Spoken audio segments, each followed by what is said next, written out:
Otep Família, mais um vídeo no canal. Desde já agradecendo a vocês, todas e todos, por estarem fazendo as inscrições no nosso canal, ativando o sininho de notificações, deixando o like de vocês, compartilhando nossos vídeos. Muito obrigado aos novos e novas inscritas e inscritos nesse canal. Somos um pouco mais de 1.080 inscritos e inscritos. Este é o África no Centro, canal para nós discutirmos relações étnico-raciais, história, antropologia, as contribuições que as populações africanas do continente da diáspora legaram para a humanidade, sempre a partir da perspectiva do panafricanismo. Família, como este é um canal para discutir as relações étnico-raciais, quando a gente fala disso, obviamente nós estamos falando do racismo. Nesse sentido, tem estado muito em voga um debate a respeito do Pacto Narcísico da Branquitude, que é uma obra que a grande professora Cida Bento construiu a partir do que ela mesma diz, das experiências que ela teve, né, ao estar presente, próximo de organizações sociais, organizações governamentais, partidos políticos, empresas públicas, empresas privadas, e ver e perceber como nesses espaços, que são espaços de poder, os brancos, eles se perpetuam nos lugares de comando, alijando sempre os pretos. Particularmente, essa presença branca, de acordo com a Cida Bento, ela se manifesta também dentro da questão de gênero, porque são sempre homens brancos que estão no poder nestes espaços de construção, de utilização do poder. O poder que a sociedade, de uma forma geral, sente, percebe no seu dia a dia. Dito isso, é importante salientar que há um outro debate em cima desse, da obra da grande Cida Bento, que coloca a branquitude, que é o conceito que a Cida Bento construiu, como aquela que controla o racismo. Na verdade, assim, a branquitude ela é uma manifestação do racismo. O racismo, ele funda a branquitude. Não é a branquitude que sustenta o racismo, como a gente ouve por aí. É exatamente o contrário, família. É o racismo que sustenta a branquitude.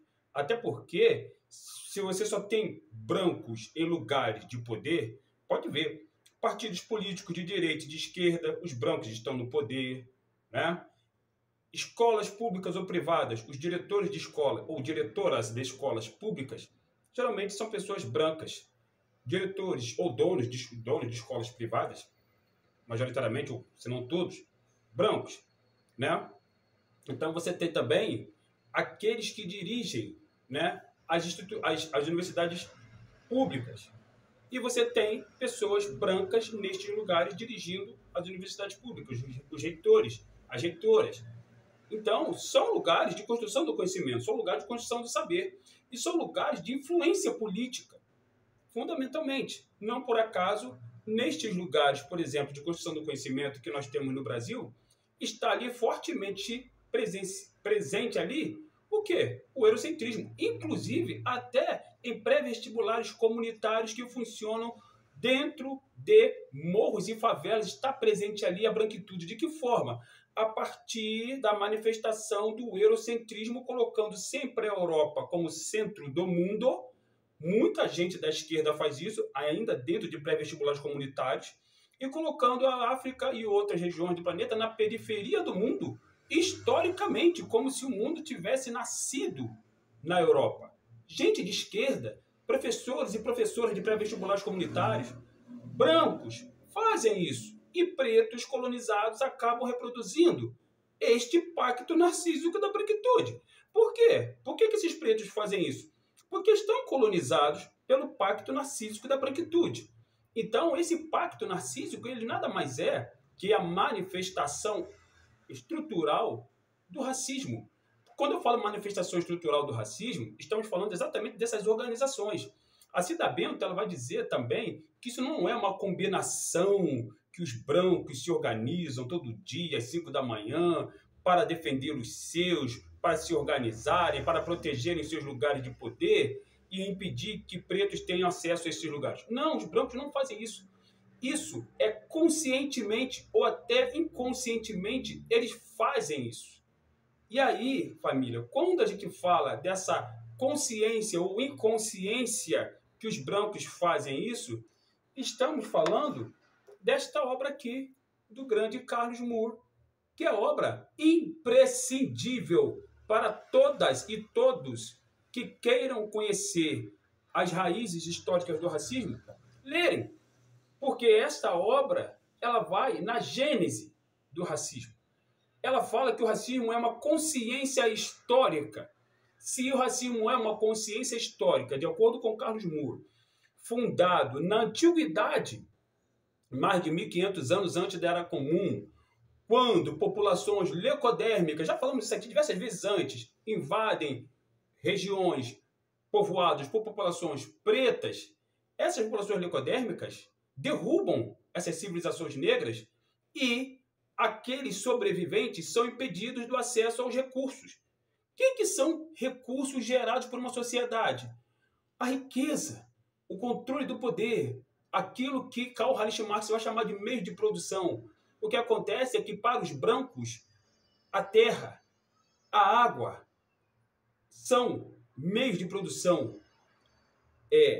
O ouro, os diamantes são meios de produção. Para as populações do berço meridional, ainda que o ouro fosse utilizado, né, muitas das vezes nos corpos dos reis e rainhas, e a verdade, isso é utilizado no reino do Ghana, até que não deixa ninguém mentir. O reino do Kemet, tá aí que não deixa ninguém mentir. O reino de Kush, as mulheres pretas utilizavam adornos, braceletes, pulseira de ouro, tá aí que não deixa ninguém mentir.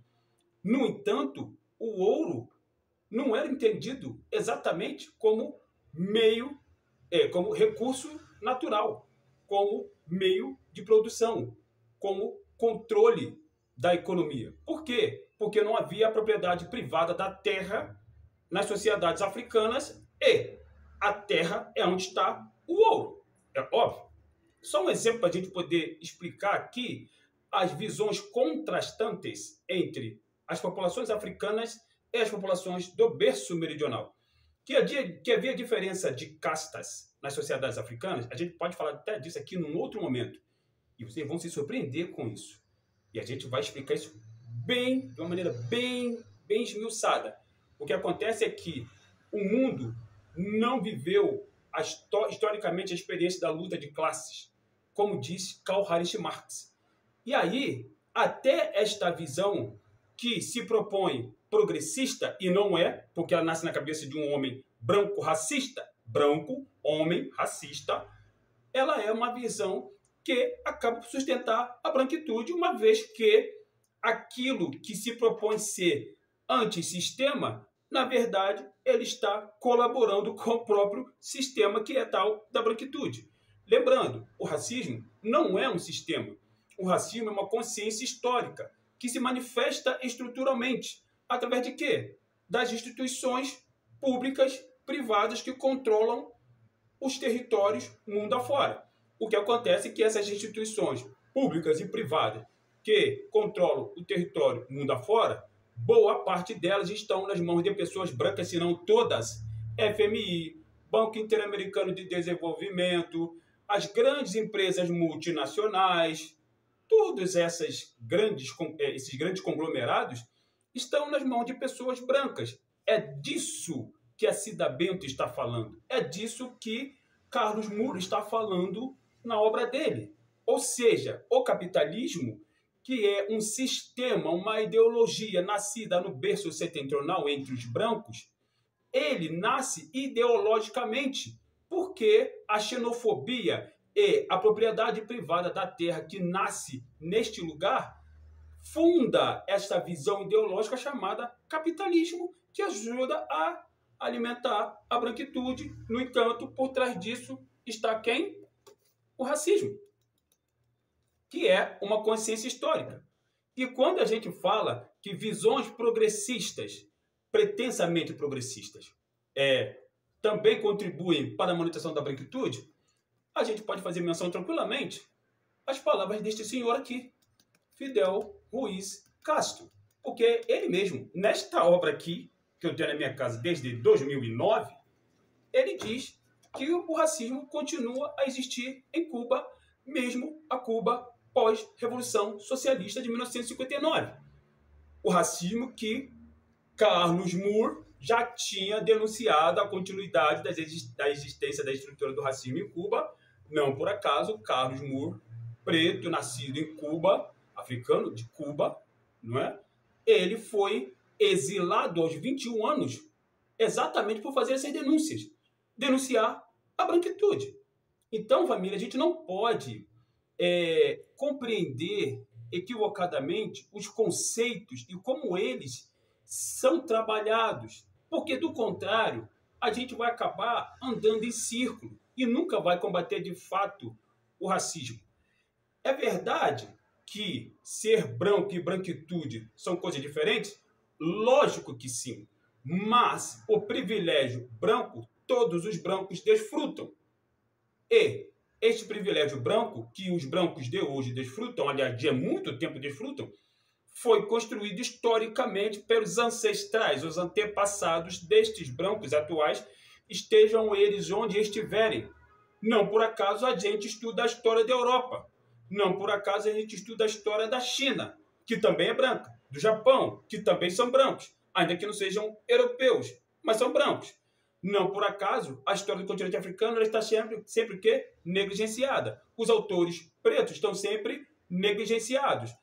As antropologias das sociedades africanas são sempre satanizadas, são sempre entendidas como algo inferior, menor, inclusive por pessoas supostamente progressistas e que são brancas, adeptas de visões ideológicas brancas que sustentam a branquitude.